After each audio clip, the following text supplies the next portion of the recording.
નમસ્કાર. લાસ્ટમાં આપણે સિકલ સેલ એનિમિયાની ચર્ચા કરેલ કે જે એક દૈહિક સંલગ્ન પ્રચ્છન્ન લક્ષણ હતું.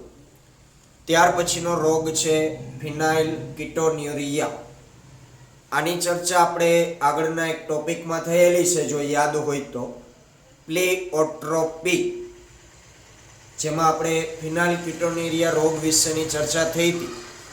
એટલે કે આ રોગ માટેનું જવાબદાર જે જનીન છે એ પ્લેઓટ્રોપિક જનીન છે, કે જે અન્ય લક્ષણો સાથે પણ સંકળાયેલું છે. તો આ રોગની આપણે વાત કરીએ તો આ એક જન્મજાત ચયાપચય ખામી છે. જન્મજાત ચયાપચય ખામી છે. એટલે કે જન્મતાની સાથે જ આ ખામી છે જોવા મળતી હોય છે પિતૃ પેઢી તરફથી, એવા જનીનો મળેલા હોય. આ પણ સિકલ સેલ એનિમિયાની જેમ જ દૈહિક પ્રચ્છન્ન લક્ષણ છે. દૈહિક સંલગ્ન પ્રચ્છન્ન લક્ષણ છે. હવે અહીં ફિનાઇલ કીટોન્યુરિયા માટેના જવાબદાર જનીનની સંજ્ઞા આપણે પી તરીકે લેશું, કારણ કે ફિનાઇલ કીટોન્યુરિયા ઇંગ્લિશમાં લખો તો પહેલો વર્ડ પી આવે. તો એના આધારે નિયંત્રણ કરતી જે જોડ છે આ રોગનું,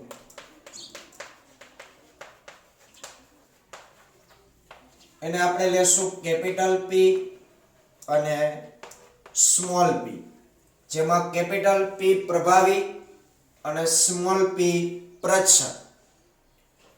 તો અહીં પણ ત્રણ સંભાવનાઓ આપણે લઈ શકીએ. એક, સમયુગ્મી પ્રભાવી જનીનની જોડ હોય, એટલે કે કેપિટલ પી. વિષમયુગ્મી જોડ હોય તો કેપિટલ પી સ્મોલ પી, અને સમયુગ્મી પ્રચ્છન્ન જોડ હોય તો સ્મોલ પી સ્મોલ પી. હવે આ કેવું છે? પ્રચ્છન્ન લક્ષણ છે, એટલે કે પ્રચ્છન્ન જનીનથી થતો આ રોગ છે. અને આ જનીનો ક્યાં આવેલા છે? દૈહિક રંગસૂત્ર ઉપર. તો સિકલ સેલ એનિમિયાની જેમ જ અહીં પણ નર અને માદા બંનેમાં ત્રણ ઓપ્શન જોવા મળશે, કે જો સમયુગ્મી પ્રભાવી જનીનો હોય તો એ સામાન્ય વ્યક્તિ ગણાય, એટલે કે સામાન્ય નર અથવા તો માદા.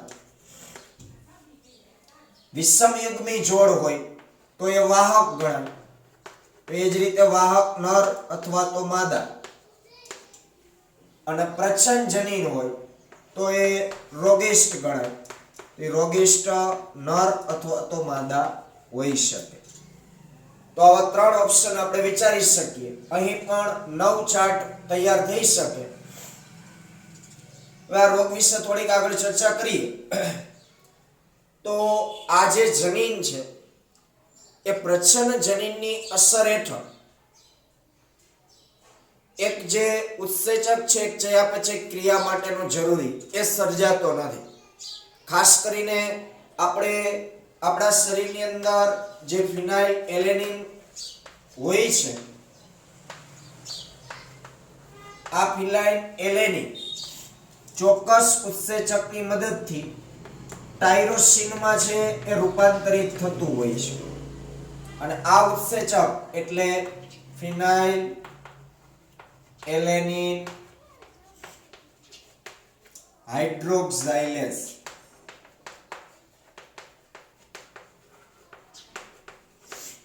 આ ઉત્સેચકની મદદથી ફિનાઇલ એલેનિનનું રૂપાંતરણ શેમાં થતું હોય? ટાયરોસિનમાં, સામાન્ય સંજોગોમાં. પરંતુ જે વ્યક્તિમાં સમયુગ્મી પ્રચ્છન્ન જનીનો છે, સ્મોલ પી, આવા પ્રચ્છન્ન જનીનોને કારણે એ વ્યક્તિના શરીરમાં આ ફિનાઇલ એલેનિન હાઇડ્રોક્સાઇલેઝ ઉત્સેચક ઉત્પન્ન થતો નથી. તો હવે આ ઉત્સેચકની જો ઉણપ હશે તો ફિનાઇલ એલેનિનનું રૂપાંતર ટાયરોસિનમાં થઈ શકશે નહીં. સામાન્ય સંજોગોમાં આ પ્રક્રિયા થતી હોય આપણા શરીરની અંદર કે જે ફિનાઇલ એલેનિન હોય એનું રૂપાંતર આ ઉત્સેચકની મદદથી ટાયરોસિનમાં થતું હોય છે. પછી આગળ ટાયરોસિનનું રૂપાંતરણ અન્ય ઉત્સેચકમાંથી બીજા પદાર્થમાં થતું હોય છે, જે જરૂરી છે એક સામાન્ય ચયાપચય ક્રિયા. પણ સ્મોલ પીપી ની હાજરીને કારણે આ ઉત્સેચક સર્જાતો નથી. હવે આ ઉત્સેચક નહીં સર્જાય તો આ ફિનાઇલ એલેનિન એમનેમ રહેશે, એનું રૂપાંતરણ ટાયરોસિનમાં થઈ શકશે નહીં. એટલે શું થાય કે લાંબા સમય સુધી ફિનાઇલ એલેનિન એમનેમ આપણા શરીરની અંદર પડેલો રહેશે. પછી આ ફિનાઇલ એલેનિનમાંથી ફિનાઇલ પાયરુવેટ એસિડ બનવા લાગે. શું બનવા લાગે? ફિનાઇલ પાયરુવેટ એસિડ અને તેના વ્યુત્પન્ન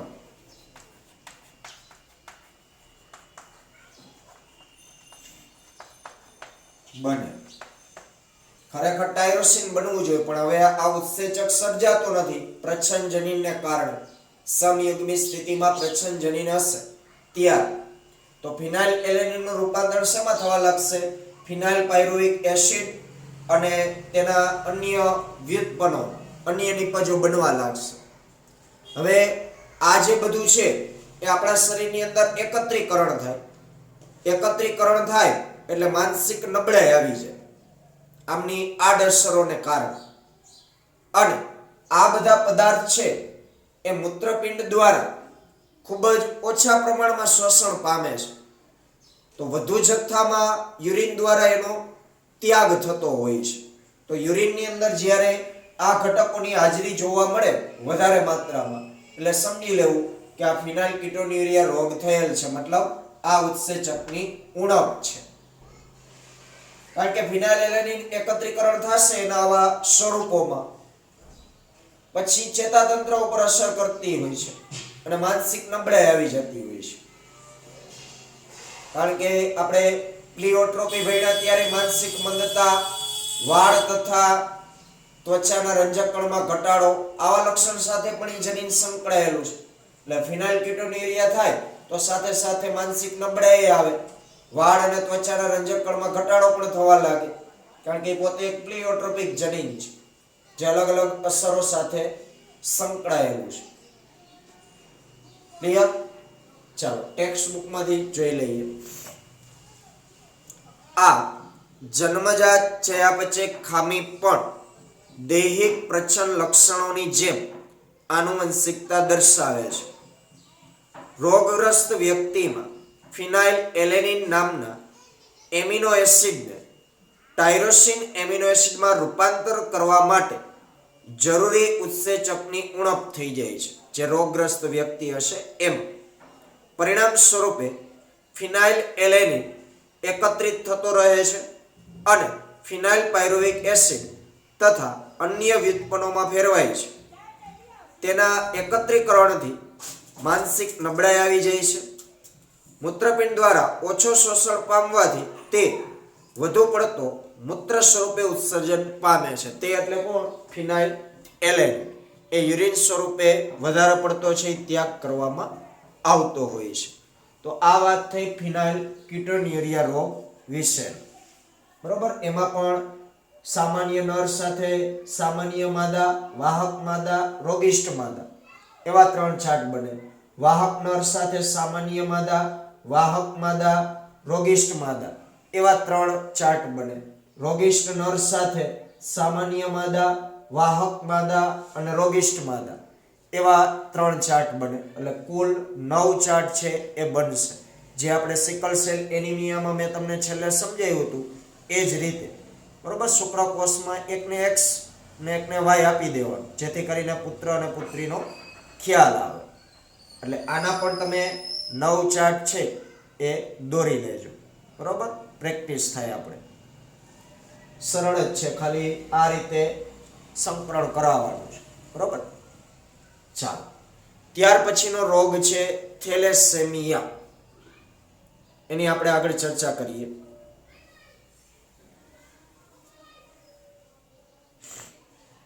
ચાલો વાત કરીએ થેલેસેમિયાની. તો આ જે રોગ છે થેલેસેમિયા, એ પણ દૈહિક સંલગ્ન પ્રચ્છન્ન લક્ષણ છે. દૈહિક સંલગ્ન પ્રચ્છન્ન લક્ષણ. દૈહિક સંલગ્ન પ્રચ્છન્ન લક્ષણ હોય એટલે કોમન એક વાત છે કે પિતૃઓની સંતતિ રોગિષ્ટ ક્યારે બને? તો જ્યારે બંને પિતૃઓ આ રોગ માટેના વાહક હશે, એટલે કે વિષમયુગ્મી જનીનોની જોડ ધરાવતા હશે, ત્યારે સંતતિ છે એ રોગિષ્ટ બનતી હોય છે. આજે થેલેસેમિયા રોગ છે એ પ્રચ્છન્ન લક્ષણ છે અને રુધિર સંબંધિત આ રોગ છે. રુધિર સંબંધિત આ રોગ છે. હવે રોગ ક્યારે આવે? તો કે બંને પિતૃઓ રોગના વાહક હોય. વાહક એટલે કે વિષમયુગ્મ વાહક હોય ત્યારે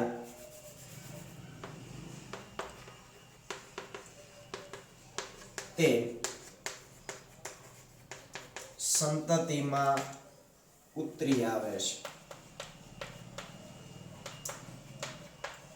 માતા અને પિતા બંને છે એ રોગના વાહક હશે ત્યારે એમની સંતતિ છે કોઈ એક સંપૂર્ણપણે છે એ રોગિષ્ટ જોવા મળશે.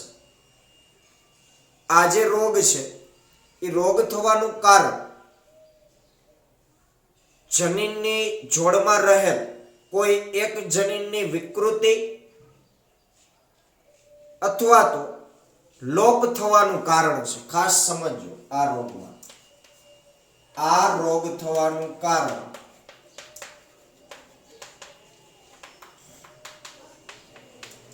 જનીનની વિકૃતિ કે દૂર થવાનું એટલે કે લોપ.